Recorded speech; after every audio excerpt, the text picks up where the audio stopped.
नमस्कार बच्चों, Isha classes online education में आपका एक बार फिर से स्वागत है। देखिए बच्चों, 12th क्लास आरबीएससी बोर्ड की सेकंड बुक चल रही है और उस सेकंड बुक के अंदर हम लोग अब तक जो है 5 चैप्टर कंप्लीट कर चुके हैं। छठा चैप्टर जो है हमारा चल रहा है और जो छठा चैप्टर है उसके अंदर 5 महापुरुषों के जीवन चरित्र का वर्णन है, जिसके अंदर 4 महापुरुषों का वर्णन हम लोग पढ़ चुके हैं, जिसमें देवनारायण जी के बारे में, बाबा रामदेव जी के बारे में, संत जम्बेश्वर जी के बारे में और एक जो हुए हैं पूज्य गोविंद गिरी।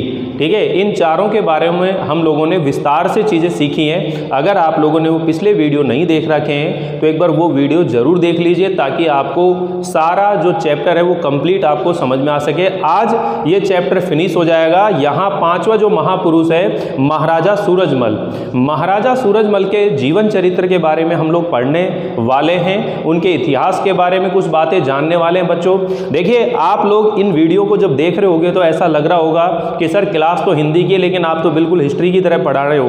तो बच्चों, पढ़ने का जो तरीका होता है वो भी यही होता है कि हम जितने भी चैप्टर पढ़ते हैं उनके अंदर जो भी बातें आती है उन्हें पूरे ढंग से अच्छे से सीखना चाहिए, क्योंकि केवल किताबों की रीडिंग करके या उसका मतलब केवल पठन करके हम कोर्स को कंप्लीट नहीं करना चाहते, बल्कि उन चैप्टर्स के अंदर जो भी बातें आई हैं उनके माध्यम से आप लोगों ने क्या क्या बातें सीखी हैं वो आपके लिए ज़्यादा महत्वपूर्ण है। तो देखिए, महाराजा जो सूरजमल हैं, इनकी बात करें तो ये कहाँ के राजा थे। सबसे पहले तो आप ये समझिए कि ये भरतपुर के राजा थे। कहाँ के महाराजा हैं? ये भरतपुर के हैं। और ये जो भरतपुर जिला है, इसे भरतपुर जिले को हम लोग जो है राजस्थान का जो है सिंह द्वार भी कहते हैं। यानी कि इसे हम क्या कहते हैं? राजस्थान का जो सिंह द्वार है वो किस जिले को कहते हैं? वो भरतपुर जिले को कहते हैं। ठीक है, तो इसे लोहागढ़ का, यानी कि यहाँ पर एक दुर्ग है भरतपुर के अंदर, जिसको हम किस नाम से जानते हैं? लोहागढ़ का दुर्ग, अजय दुर्ग के नाम से भी जानते हैं। तो यहाँ देखिए, भरतपुर के अंदर ही जो दुर्ग है उस दुर्ग का नाम क्या है? ये दोनों चीज़ें बता रहा हूँ बच्चों। इस दुर्ग को क्या बोलते हैं? लोहागढ़, लोहागढ़ का दुर्ग। इसी का जो दूसरा नाम है बच्चों, इसको अजय दुर्ग भी बोलते हैं। क्या बोलते हैं? अजय दुर्ग भी बोलते हैं। क्यों बोलते हैं? क्योंकि भरतपुर के दुर्ग पर कितने ही लोगों ने आक्रमण किया, लेकिन किसी ने भी इस पर विजय प्राप्त करने में सफलता नहीं प्राप्त करी। यही कारण है कि इस दुर्ग को हम किस नाम से जानते हैं? अजय दुर्ग के नाम से जानते हैं। बिल्कुल विजयी रहा। और ये जो भरतपुर जिला है इसे राजस्थान का क्या कहा जाता है? सिंह द्वार कहा जाता है। क्या कहा जाता है? राजस्थान का सिंह द्वार। क्या कहा जाता है? सिंह द्वार। ठीक है, ये राजस्थान का जो है सिंह द्वार है। अब देखिए, ये जो भरतपुर है जिला, वो किस दिशा में बसा हुआ है? राजस्थान के पूर्व दिशा में। यानी कि ये ऐसे अगर हम देखेंगे तो ये राजस्थान की क्या है? नक्शा है, यानी कि उसकी आकृति है विषम कोणीय चतुर्भुज आकार या पतंग आकार की। तो ये जो इलाका है यहाँ पर, ये भरतपुर है। ये क्या चीज़ है? यहाँ पर भरतपुर है। तो देखो, ऊपर क्या होती है? उत्तर, नीचे क्या होती है? दक्षिण, इधर क्या होती है? पूर्व, और इधर क्या होती है? पश्चिम होती है। ये क्या होती है? उत्तर, दक्षिण, पूर्व, पश्चिम। तो ये भरतपुर की जो स्थिति है राजस्थान की किस दिशा के अंदर है? ये पूर्व दिशा के अंदर है। किस दिशा के अंदर है? पूर्व दिशा में। तो इसी कारण से इसे पूर्वी सीमांत प्रहरी क्या बोला जाता है? इसी भरतपुर जिले को क्या बोला जाता है? पूर्वी सीमांत प्रहरी। प्रहरी मतलब पहरा दे रहा है, यानी कि राजस्थान के पूर्व दिशा के अंदर जो सीमा अंत है, सीमा के अंत का जो प्रहरी है वो कौन है? भरतपुर जिला है। और इसी को हम राजस्थान का किस नाम से जानते हैं? सिंह द्वार के नाम से भी जानते हैं। तो एक बार मैं इन चीज़ों को मिटा देता हूँ, फिर हम लोग अभी महाराजा सूरजमल के बारे में बात करेंगे। पहले मैं आप लोगों को ये समझा रहा हूँ कि यहाँ जो महाराजा सूरजमल हैं वो कहाँ के राजा हैं? वो भरतपुर के राजा हैं। और भरतपुर के अंदर जो दुर्ग है जिसे लोहागढ़ दुर्ग या अजय दुर्ग भी कहा जाता है, इस दुर्ग के अगर हम निर्माण की बात करें कि ये जो दुर्ग है ये बना कब था, तो बच्चों ये 1733 ईस्वी में बना था। कब बना था ये? 1733 ईस्वी के अंदर। 1733 ईस्वी के अंदर इस लोहागढ़ के दुर्ग का निर्माण हुआ था। अब इसके पीछे भी घटना क्या है कि ये जो दुर्ग है ये महाराजा सूरजमल के जो पिताजी हैं, महाराजा जो सूरजमल हैं, इनके पिताजी का नाम क्या है? इसका नाम है बदन सिंह। क्या नाम है बच्चों? बदन सिंह है, ठीक है। और माता का नाम क्या है? माता का नाम है देवकी देवी। क्या नाम है? देवकी देवी। तो आप ध्यान दीजिए कि जो बदन सिंह है, इन्होंने अपने बेटे को, यानी कि इनका जो जन्म हुआ था महाराजा सूरजमल का, वो 1707 ईस्वी के अंदर ही इनका जन्म हो गया था। कब हो गया था जन्म? 1707 ईस्वी के अंदर ही जन्म हो गया था। तो महाराजा जो बदन सिंह थे, उन्होंने अपने बेटे को जो है इस दुर्ग पर विजय प्राप्त करने के लिए कहा था। ये दुर्ग किसी और के अधीन था, तो वहाँ से इस दुर्ग को जो है विजय प्राप्त करी, और उसके बाद इस दुर्ग पर यहाँ किसी भी अन्य राजा ने जब आक्रमण किया तो यहाँ पर किसी और ने विजय प्राप्त नहीं की। तो कुल मिलाकर आप ये कह सकते हैं कि जो महाराजा सूरजमल हैं, महाराजा जो सूरजमल हैं, इनका खुद का जन्म कब हुआ था? इनका जन्म हुआ है बच्चों 13 फरवरी को। कब हुआ है? 13 फरवरी। और सन कब है? 1707 ईस्वी के अंदर। और कहाँ पर हुआ है बच्चों? ये हुआ है इनके ननिहाल में, यानी कि जो महाराजा सूरजमल हैं, इनकी नानी के घर ननिहाल के अंदर। और इनकी ननिहाल कहाँ है? कामर। कहाँ पर है? तो मैं पूरा लिख देता हूँ कि इनका जन्म 13 फरवरी 1707 ईस्वी में। और अगर अपन बात करें तिथि की, तो माघ शुक्ल दशमी के दिन कब हुई थी? इसी को अगर हम तिथि के बारे में लिखें तो क्या लिखेंगे? माघ शुक्ल दशमी, ठीक है। और विक्रम संवत की अगर हम बात करें तो विक्रम संवत हो गया बच्चों 1763। कब हो गया? 1763 ईस्वी में। कहाँ पर हुआ? कामर। कहाँ पर हुआ? कामर, यानी कि कामा के अंदर हुआ, भरतपुर के अंदर इनका जन्म हुआ, कामर स्थान हो गया। तो इस तरह से आप लोग इस चीज़ को याद रख सकते हैं कि महाराजा सूरजमल का जो जन्म है वो 13 फरवरी सन 1707 ईस्वी को माघ शुक्ल दशमी के दिन विक्रम संवत 1763 ईस्वी में अपने ननिहाल कामर के अंदर इनका क्या हुआ है? जन्म हुआ है। तो जब आप अपने रजिस्टर में नोट करो तो जिस क्रम से मैं आप लोगों को लिखवा रहा हूँ उसी क्रम से आप लोग लिखते हुए चलेंगे, उस क्रम को आप लोग भंग ना करेंगे, क्योंकि यहाँ एक बार ये चीज़ें जब आप अच्छे से लिखते हुए चलेंगे तो कोई दिक्कत नहीं आने वाली है। थोड़ा सा मैं यहाँ टेक्निकल सुधार के लिए आप लोगों को, देखिए बच्चों, तो यहाँ हम लोग इन चीज़ों को देख रहे हैं। जन्म के बारे में बात हो गई। अब यहाँ भरतपुर का जो जिला है इसकी हम बात कर रहे हैं। इसे राजस्थान का सिंहद्वार भी कहते हैं, इसे पूर्वी सीमांत प्रहरी भी बोलते हैं। और भरतपुर का जो दुर्ग है उस दुर्ग को किस नाम से जाना जाता है? लोहागढ़ का दुर्ग या अजय दुर्ग के नाम से जाना जाता है। और इसका निर्माण कब हुआ है? 1733 ईस्वी के अंदर हुआ है, ठीक है। और पिताजी का नाम क्या है? बदन सिंह। और माता का नाम क्या है? देवकी देवी इनका जो है ये इनकी माता का नाम है। इनका अगर राज्य अभिषेक की बात करें तो राज्य अभिषेक जो है 22 मई 1755 ईस्वी के अंदर, यानी जो महाराजा सूरजमल है। अब दो तरह से सीखने की कोशिश करना कि महाराजा सूरजमल का जो राज्य अभिषेक है, राज्य अभिषेक जो है वो कब हुआ है? वो 22 मई को हुआ है। कब हुआ है? 22 मई। और 1755 ईस्वी के अंदर, 1755 ईस्वी के अंदर। और कहाँ पर हुआ है? डीग में हुआ है। और डीग कहाँ पड़ती है? भरतपुर में पड़ती है। कहाँ पड़ती है? भरतपुर के अंदर। तो देखिए ये जो राज्य अभिषेक है ये तो जो है 22 मई 1755 ईस्वी को हो गया, लेकिन वास्तविक रूप से, विधिवत रूप से ये राजा कब बने? विधिवत रूप से ये राजा कब बने? यानी कि 1756 के अंदर ये जो है विधिवत रूप से राजा बने थे। और जो तारीख है वो है 9 जून। कौन सी तारीख है? 9 जून 1756 ईस्वी को विधिवत रूप से ये राजा बन गए, ठीक है। तो यहाँ लिख देते हैं कि विधिवत राजा बने। कौन सी तारीख को बने? 9 जून को। और 9 जून 1756 ईस्वी को ये भरतपुर के जो है राजा बन गए। क्यों? क्योंकि यहाँ पर जो है इनके पिताजी यानी कि जो राजा बदन सिंह है उनकी क्या हो गई? मृत्यु हो गई, निधन हो गया।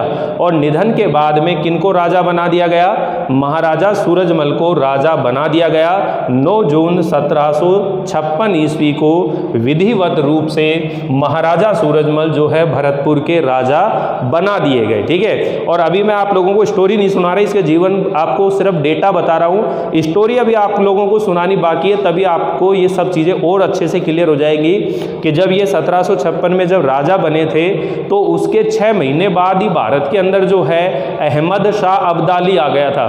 तो दिल्ली के अंदर जो उस समय सम्राट था उसने तो बिना लड़े जो आत्मसमर्पण कर दिया। तो फिर उसे रोकने की जिम्मेदारी किस पर आई?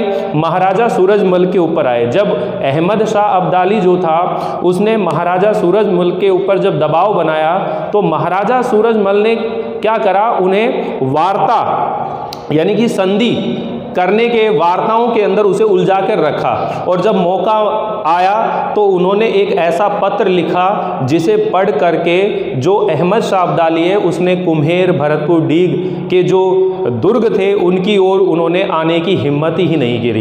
इस तरह जो मुगल थे उन मुगलों को उन्हीं के हथियारों से मात देने वाला महाराज शिवाजी, छत्रपति शिवाजी जैसा एक वीर योद्धा राजस्थान के भरतपुर के अंदर भी हुआ जिसका नाम है महाराजा सूरजमल। यानी आप ये कह सकते हैं कि जब अहमद शाह अब्दाली आ गया था, ठीक है, जब ये राजा बन गए थे उसके 6 महीने बाद ही वो आ गए थे। तो ये स्टोरी जो है आपकी बुक की है, अभी और भी बहुत सारी चीज़ें बताने वाले हैं। तो आगे देखिए बच्चों, यहाँ हम लोगों ने इनके जन्म के बारे में बात करी, इनके जो है दुर्ग का निर्माण कब हुआ था ये बात करी हम लोगों ने। अब भरतपुर जो रियासत है इसकी हम बात कर रहे हैं कि यहाँ लोहागढ़ का जो दुर्ग है वो यहाँ 1733 ईस्वी के अंदर इस दुर्ग का क्या हो गया था, निर्माण हो गया था। अब जो घटनाएं आप लोगों को याद रखनी है बच्चों, देखिए हम बात कर रहे हैं यहाँ से, कहाँ से शुरू कर रहे हैं, 1707 के अंदर जन्म हो गया। अब हम केवल और केवल महाराजा सूरजमल के बारे में ही चर्चा करेंगे कि महाराजा जो सूरजमल है 13 फरवरी 1707 ईस्वी में माघ शुक्ल दशमी को विक्रम संवत 1763 ईस्वी को कामर अपने ननिहाल में इनका जन्म हुआ। एक जो डेट आपकी बुक वाली आपको याद रखनी है, अब अपने कोर्स से संबंधित बात कर रहे हैं कि एक जो आपने डेट याद रखनी है 1731 ईस्वी। 1731 ईस्वी के अंदर मेवात का एक व्यक्ति था दावर जंग। कौन नाम था? मेवात का दावर जंग। मेवात का दावर जंग। इसे धूल चटाई का मतलब है इसे क्या कर दिया, पराजित कर दिया। यानी कि 1731 ईस्वी में मेवात का जो दावर जंग है इस व्यक्ति को जो है महाराजा सूरजमल ने क्या कर दिया, पराजित कर दिया। कहने का मतलब यह है बच्चों कि जो महाराजा सूरजमल है वो राजा बदन सिंह, यानी कि इनके पिताजी का नाम है, तो राजा बदन सिंह का सबसे बेटा कौन था, ये महाराजा सूरजमल थे और सबसे योग्य भी यही थे। इसलिए युवराज को इन्हीं को बनाना था, इसलिए अधिकतर जिम्मेदारियां इनकी रहती थी। तो ये महाराजा सूरजमल जो है सेना का नेतृत्व करते थे। तो वहां पर 1731 ईस्वी के अंदर ही मेवात का जो व्यक्ति है जिसका नाम है दावर जंग, उसको इन्होंने क्या करा था, पराजित किया था। इसके बाद में देखिए दूसरी जो डेट आपको याद रखनी, नवंबर 1745 ईस्वी में, तो अलीगढ़ के नवाब और जो मुगल बादशाह है उसके साथ में इन्होंने क्या किया, युद्ध किया। नवंबर 1745 ईस्वी में। तो यहाँ पर क्या करा, एक तो था अलीगढ़, क्या नाम है बच्चों, अलीगढ़ का नवाब प्लस मुगल बादशाह से युद्ध किया। एक ये घटना याद रखनी है, छोटी छोटी बातें हैं ये ध्यान रखनी है आपको, ज़्यादा दिक्कत नहीं आने वाली है। 1731 में मेवात का दावर जंग है उसे पराजित किया। 1745 में अलीगढ़ का नवाब और मुगल बादशाह दोनों के साथ में युद्ध किया। दोनों ही जो पक्ष है वो एक समय ऐसा भी था जब महाराजा सूरजमल को अपने अधीन करना, अपने पक्ष में करना चाहते थे, लेकिन उन्होंने वो ऐसा नहीं किया। फिर एक जो घटना आपने ध्यान रखनी है वो है 1750। कौन सी घटना ध्यान रखनी है बच्चों, 1750 ईस्वी के अंदर दिल्ली का बादशाह, ठीक है, कहाँ की बात हो रही है, अब ये दिल्ली के बादशाह की बात हो रही है। 1750 ईस्वी में दिल्ली का बादशाह, ठीक है, अब ये बादशाह कौन था, मीर बख्शी सलावत खां। नाम क्या है बच्चों, मीर बख्शी सलावत खान। ये जो मीर बख्शी सलावत खान है इसने क्या करा, 1750 ईस्वी के अंदर महाराजा सूरजमल के ऊपर आक्रमण कर दिया। यानी कि सलावत खां ने सूरजमल पर आक्रमण कर दिया। अब ध्यान दीजिए, आक्रमण कर दिया, लेकिन आक्रमण का जवाब कैसे दिया ये देखिए कि 1750 ईस्वी में दिल्ली का जो बादशाह है जिसका नाम है मीर बख्शी सलावत खां, उन्होंने क्या करा, महाराजा सूरजमल के ऊपर आक्रमण कर दिया। लेकिन जो महाराजा सूरजमल हैं उन्होंने नारनौल के पास, जगह ध्यान रख लेना, जो महाराजा सूरजमल हैं, यहाँ लिख देता हूँ, सूरजमल ने नारनौल पड़ता है हरियाणा के अंदर, ठीक है, नारनौल के पास इनकी जो छावनी थी, सैनिकों की जो छावनी थी, नारनौल के पास इनकी छावनी पर सिंह झपट्टा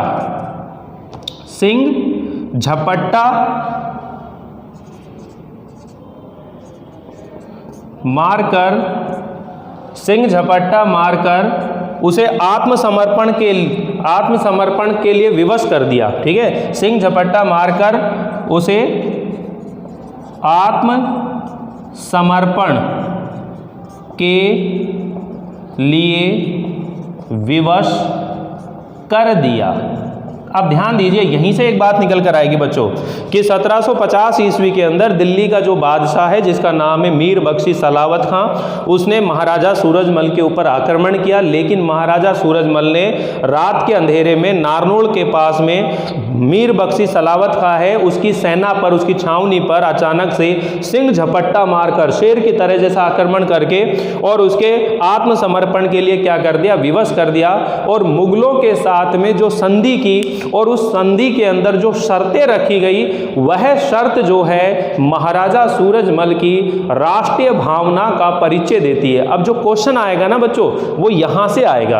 आपसे क्या पूछा जाएगा कि जो महाराजा सूरजमल है राष्ट्रीय भावना के परिचायक थे, वो कौन सी जो दो बातें हैं। तो आपने ध्यान रखना है कि उन्होंने मुगल सेना को इस बात के लिए राजी कर लिया था कि वह पीपल के जो वृक्ष है वो नहीं काटेगी। ध्यान सुन लेना, पीपल के वृक्ष नहीं काटेगी, ठीक है, मंदिरों का अपमान नहीं किया जाएगा या देवालयों को क्षति नहीं पहुंचाई जाएगी। ये दो शर्त आपको दिमाग में रखनी है कि जो मुगल सेना है वो पीपल के वृक्ष नहीं काटेगी, मंदिरों को हानि नहीं पहुंचाई जाएगी, देवालयों को कोई क्षति नहीं पहुंचाई जाएगी। इस तरह की दो शर्तें जो हैं उन्होंने रख ली। तो ये जो दो शर्तें हैं बच्चों, ये आपकी जो बुक है उसके अंदर लिखी हुई है, मैं यहाँ पर लिख देता हूँ। ये दोनों शर्तें आपको भी नोट कर लेनी है। सूरजमल की राष्ट्रीय भावना का परिचायक, ठीक है, तो ये इस तरह से लिख लेते हैं, राष्ट्रीय भावना का परिचायक। राष्ट्रीय भावना का परिचायक यानी कि परिचय देने वाली दो बातें हैं। नंबर एक कि जो मुगल सेना है, क्या बात कर रहे हैं, मुगल सेना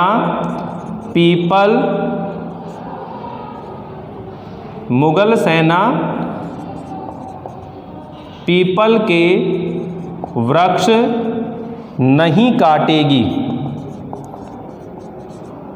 ठीक है। और दूसरी जो बात है वो है कि जो मंदिरों का अपमान नहीं किया जाएगा, मंदिरों का अपमान नहीं किया जाएगा, ठीक है। देवालयों को, और न ही किसी देवालय को क्षति पहुंचाई जाएगी, न ही किसी देवालय को क्षति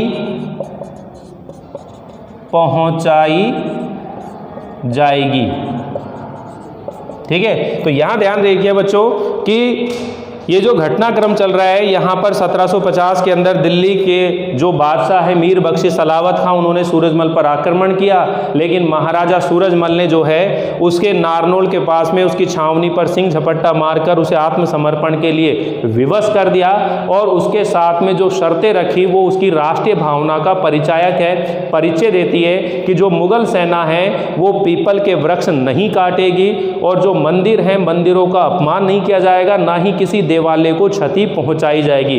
इस तरह की बातें आपको ध्यान रखनी। तो ये जितनी भी बात बताई है तो एक महत्वपूर्ण क्वेश्चन तो ये बन गया, इसके अंदर से अगर क्वेश्चन बनेगा बच्चों तो ये चीज़ बनेगी। एक तो आप लोग वीडियो को स्किप ना करें बिल्कुल भी, आप ध्यान से वीडियो जो है पूरा सुनते हुए चलें, क्योंकि बीच बीच में हम लोग प्रश्नों पर बात करेंगे। आज ये चैप्टर जो है बिल्कुल फिनिश होने वाला है, तो इसमें कई तरह की बातें मैं आप लोगों को बताने वाला हूँ कि आगे की प्लानिंग क्या होने वाली अपनी।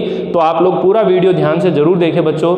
अब देखिए आगे की घटना मैंने बताया कि विधिवत रूप से राजा कब बन गए थे, 9 जून 1756 ईस्वी को बने थे, क्योंकि इस समय इनके पिताजी जो है बदन सिंह, उनकी मृत्यु हो गई थी। लेकिन जब ये राजा बने तो उसके 6 महीने बाद ही अहमद शाह अब्दाली, आप ध्यान रख लेना कि इनके राजा बनने के 6 महीने बाद, इसको आप अपनी तरफ से नोट कर लेना कि इनके राजा बनने के 6 महीने बाद अहमद शाह अब्दाली जो है भारत में आ गया। अब भारत में आ गया, लेकिन सबसे पहले वो दिल्ली के जो राजा थे उनका सामना हुआ। तो दिल्ली का जो राजा था उसने तो बिना लड़े ही अहमद शाह अब्दाली के सामने क्या कर दिया, आत्मसमर्पण कर दिया। अब वो जो है उसकी हिम्मत बढ़ गई, छोटे मोटे राजा जो है उसकी अधीनता स्वीकार कर ली, लेकिन जो महाराजा सूरजमल हैं उन्होंने उनकी अधीनता स्वीकार नहीं करी।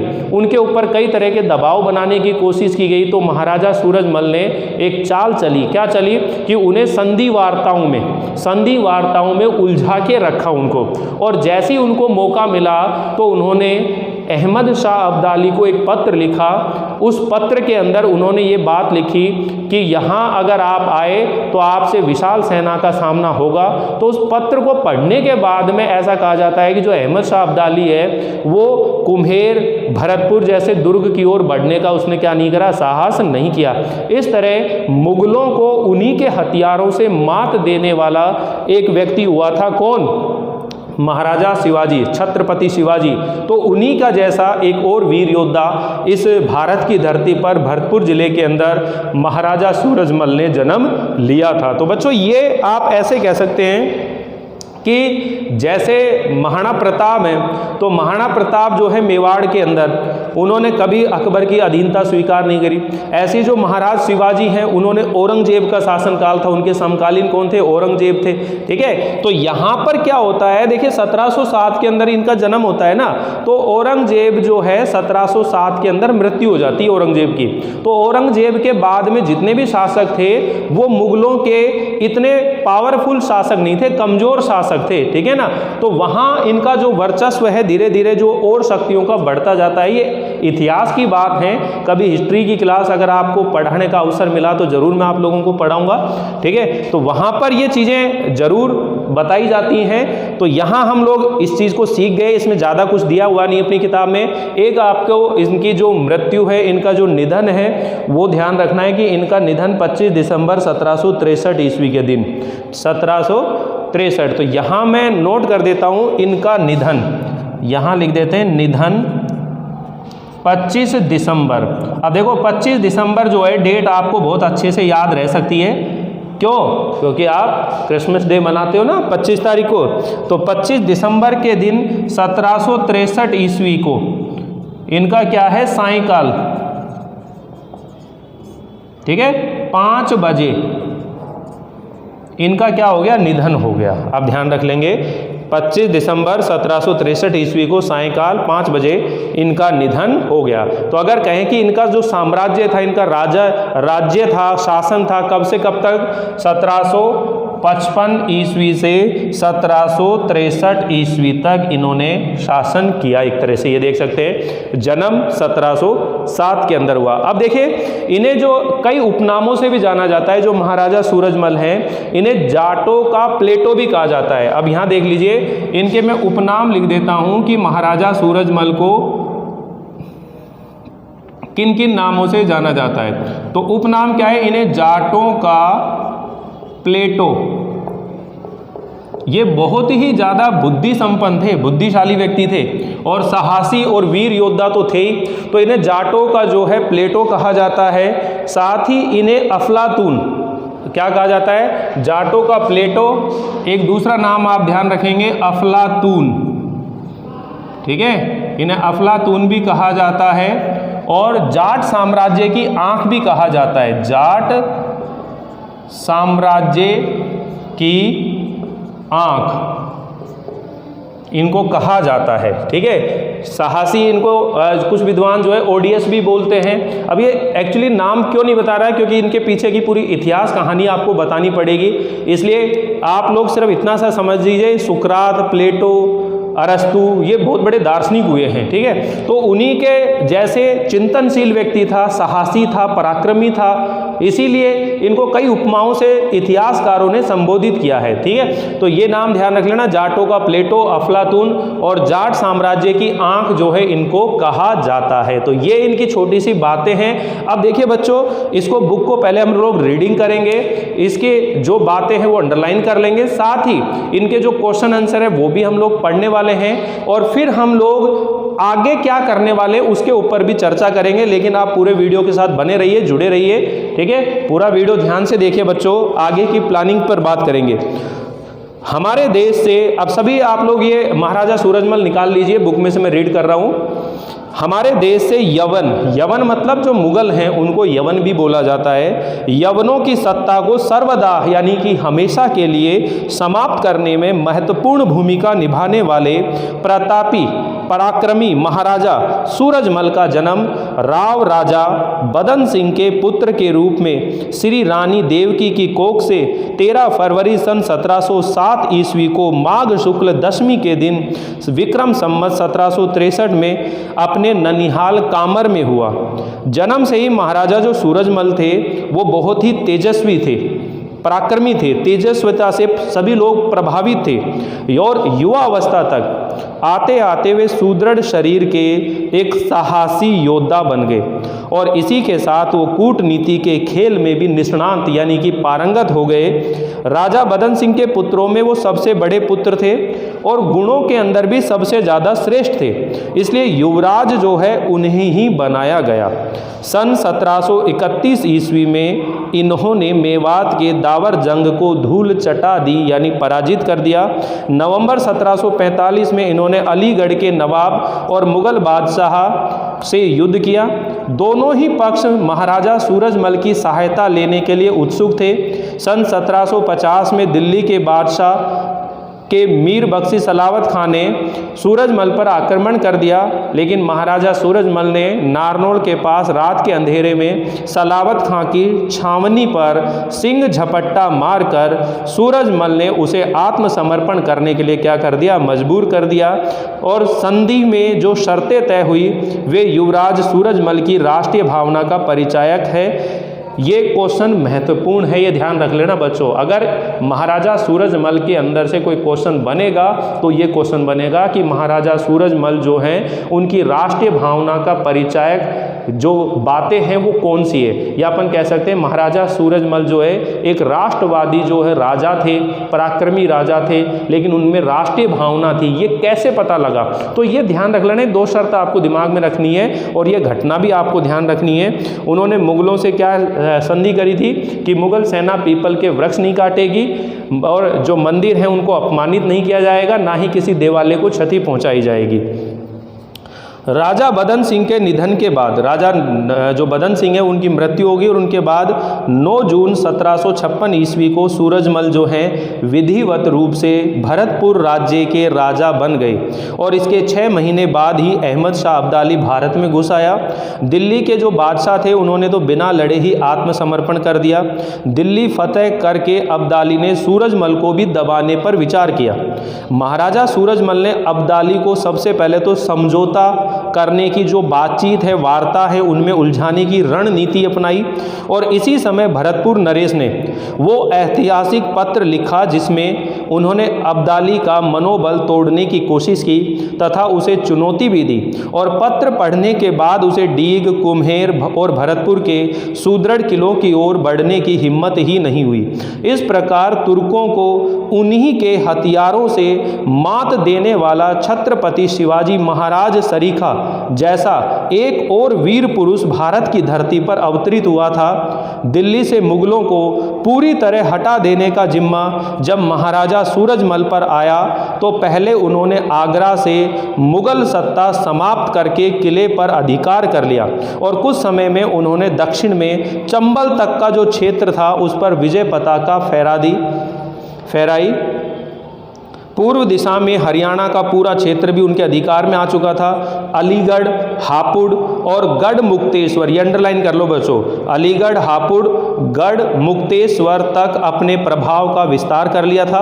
आगरा में मुगल आक्रमणकारियों के सभी निशान हटाते हुए महाराजा ने पूरे दुर्ग को दूध व यमुना के जल से धुलवाया और उसके बाद शास्त्र उक्त, जैसा शास्त्रों में बताया गया है, उस विधि विधान से उन्होंने हवन करके आगरा नगरी को यवनों के दुष्प्रभाव से मुक्त किया। उसी समय इनका जो पेशवा होता है, जैसे आप बाजीराव पेशवा फिल्म देखी होगी आपने, ठीक है, तो पेशवा जो एक पद होता है, तो जब इनके पेशवा जो थे उनकी मृत्यु हो जाती है, ऐसे समय उनका निधन हो जाता है, तो उसके बाद में अब महाराजा सूरजमल ने दिल्ली को मुगलों से पूरी तरह मुक्त करने का निश्चय कर लिया कि अब दिल्ली को तो मुगलों से आज़ाद कराना है, पूरी तरह मुक्त करना है। उन्होंने 3 तरफ से दिल्ली को घेर कर गोलाबारी शुरू कर दी। जो रूहेले भरतपुर के वीरों की मार से लगातार पीछे हटते जा रहे थे, मुगल जो हैं वो पीछे हटते जा रहे थे, ऐसे समय में महाराजा जो है हिंडन नदी के एक नाले को पार करने के लिए आगे बढ़े। तभी वहाँ पीछे बैठे रूहेले बंदूकचियों ने जबरदस्त गोलाबारी शुरू कर दी।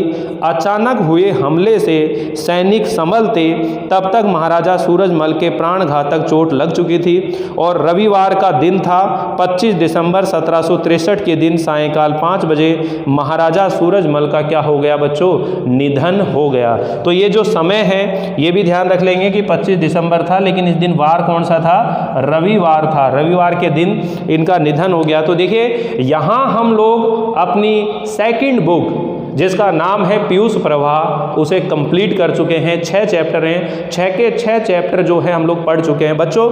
अब देखिए ऐसी बातें हो रही है कि जहाँ तक है सरकार 40% कोर्स को क्या करने वाली है? कम करने वाली है। तो ऐसी कंडीशन में अब ये जो 6 चैप्टर हैं, इन 6 चैप्टर में से कौन कौन से चैप्टर आपके रहेंगे उनके बारे में हम लोग बात करेंगे कि उन्हीं के जो महत्वपूर्ण प्रश्न होंगे, महत्वपूर्ण प्रश्नों की एक सीरीज मैं आप लोगों के लिए लेकर आ रहा हूं। जितने भी चैप्टर हमारे होंगे उन चैप्टर्स में से कौन कौन से क्वेश्चन आने की संभावना है उनके ऊपर मैं आप लोगों का अलग से वीडियो बनाऊंगा और आप लोग बने रहें, जुड़े रहें। साथ ही मैं आप लोगों को बीच बीच में कई ऐसी बातें भी बताने वाला हूं इसी चैनल पर कि आफ्टर 12th आप लोगों को, अगर आप आर्ट्स के विद्यार्थी हो तो क्या तैयारी करनी चाहिए, अगर आप साइंस के विद्यार्थी हो तो आपको क्या तैयारी करनी चाहिए, और कॉमर्स के विद्यार्थी हो तो फिर आपको क्या तैयारी करनी चाहिए। सारी रूपरेखा आपके फ्यूचर को लेकर, आपके भविष्य को लेकर, अगर आप गवर्नमेंट जॉब में जाना चाहते हो तो कौन कौन सी जॉब है आपके फील्ड के हिसाब से, वो सब बातें बताने वाला हूं,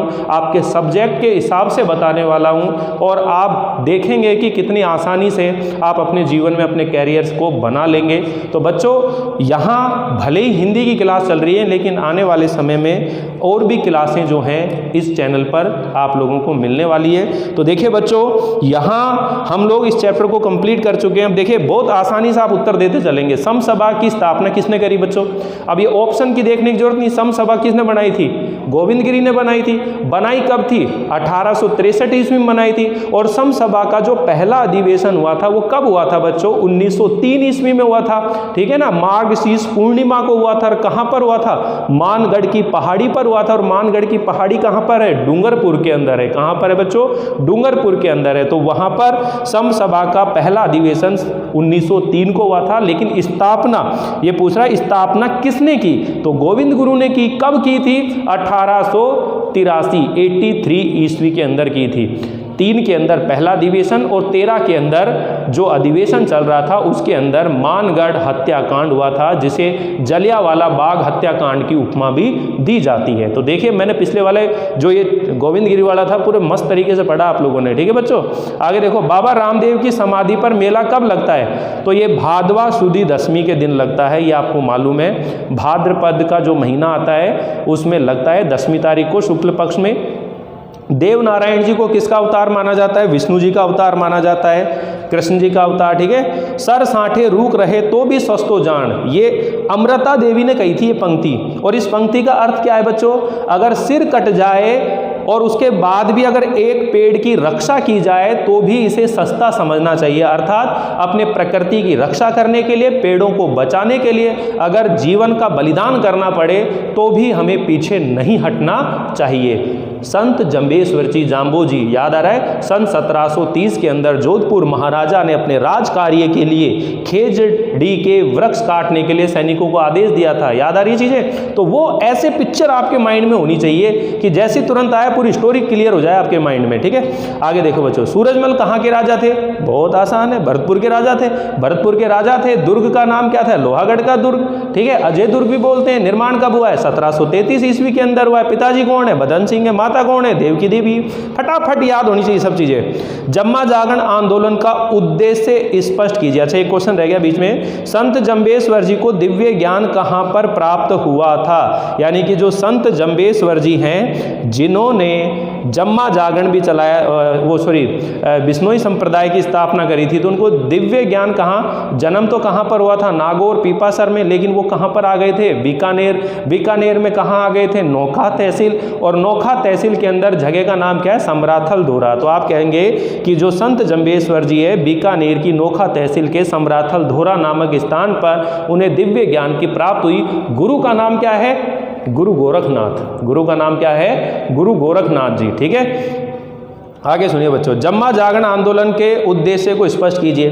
तो जम्मा जागरण आंदोलन का उद्देश्य क्या है कि जो कौन से लोग हैं? मेघवाल जाति के लोग हैं, उनके अंदर जो भी अशिक्षा है या मद मांस का सेवन करते हैं या चोरी चकारी करते हैं, ठीक है, या आपस में जो भाईचारा नहीं है, तो उस समाज के लोगों को उन्नति करने के लिए, उसमें सुधार करने के लिए, बदलाव करने के लिए रात्रि का ये जो जागरण है, जम्मा जागरण, इसको चलाया गया था। और ये किसके द्वारा चलाया गया था? बाबा रामदेव के द्वारा। तो इसको उत्तर आप खुद बनाएंगे, उसका उद्देश्य क्या है, ठीक है। जलियांवाला बाग हत्याकांड की तुलना राजस्थान की किस घटना से की जाती है?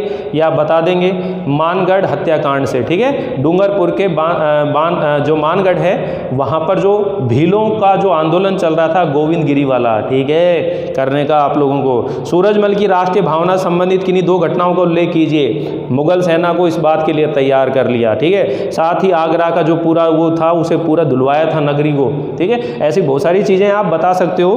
खेजड़ी गाँव की अमृता देवी का बलिदान किस कारण हुआ था? खेजड़ी के वृक्षों की रक्षा करने के लिए, प्रकृति की रक्षा करने के लिए, ठीक है, ये आप लिखेंगे। मानगढ़ का विशाल पहाड़ किस दिव्य बलिदान का साक्षी है? ये भी आप बताएंगे।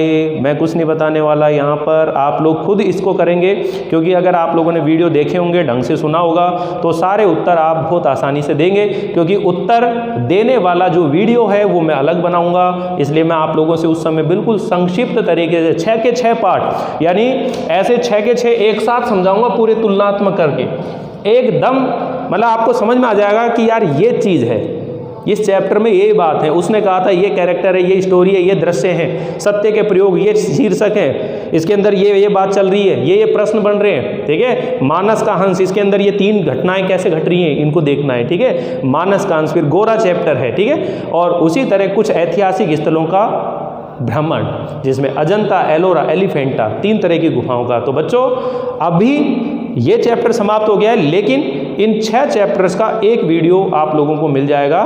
6 के 6 चैप्टर जो हैं पूरे के पूरे एक ही वीडियो में कन्वर्ट करके मैं आप लोगों के लिए अपलोड करूंगा। तो आप लोग अलग अलग वीडियो को ढूंढने में अगर प्रॉब्लम आ रही हो तो आप उस एक वीडियो को भी देख लेंगे, तो वो चाहे 5 घंटे का, 6 घंटे का, 8 घंटे का, 10 घंटे का एक वीडियो बनेगा, उसके अंदर 6 के 6 चैप्टर आपको एक साथ मिलेंगे। तो आप लोगों को ये वीडियो कैसा लगा मुझे ज़रूर बताइएगा, कमेंट कीजिएगा। अच्छा लगा हो तो उसे शेयर भी कीजिएगा, ताकि ज़्यादा से ज़्यादा बच्चे जो हैं सब्सक्राइब कर सके और उनका भला हो सके। अगर आप इस चैनल पर पहली बार हैं तो एक एक बार चैनल को सब्सक्राइब ज़रूर कर दीजिए। मिलते हैं अगली बार एक नए तरीके से, तब तक के लिए थैंक यू, बाय बाय।